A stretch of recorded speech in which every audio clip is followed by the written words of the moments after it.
जी viewers, अस्सलाम वालेकुम जी। आप खैरियत से हैं, ठीक ठाक हैं। अच्छा, जिंदगी में जो शख्स गिरा नहीं है, जो शख्स किसी बिजनेस में नाकाम नहीं हुआ, जिस शख्स को फेलियर नहीं आए, वो कभी कामयाब नहीं हुआ। तो जो गिरता है वही उठता है, जो नाकाम होता है वही कामयाब होता है।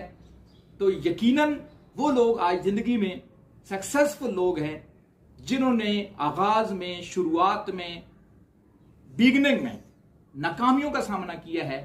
आज वो लोग रोल मॉडल हैं, आज दुनिया उनको फॉलो करती है।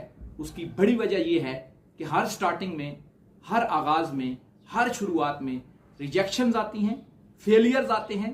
अगर इंसान उन रिजेक्शन और फेलियर्स को बर्दाश्त कर ले तो एक वक्त आता है जब वो अपने टारगेट्स, अपने ड्रीम्स तक जरूर पहुंचता है और अल्लाह पाक के साथ उसको कामयाबी जरूर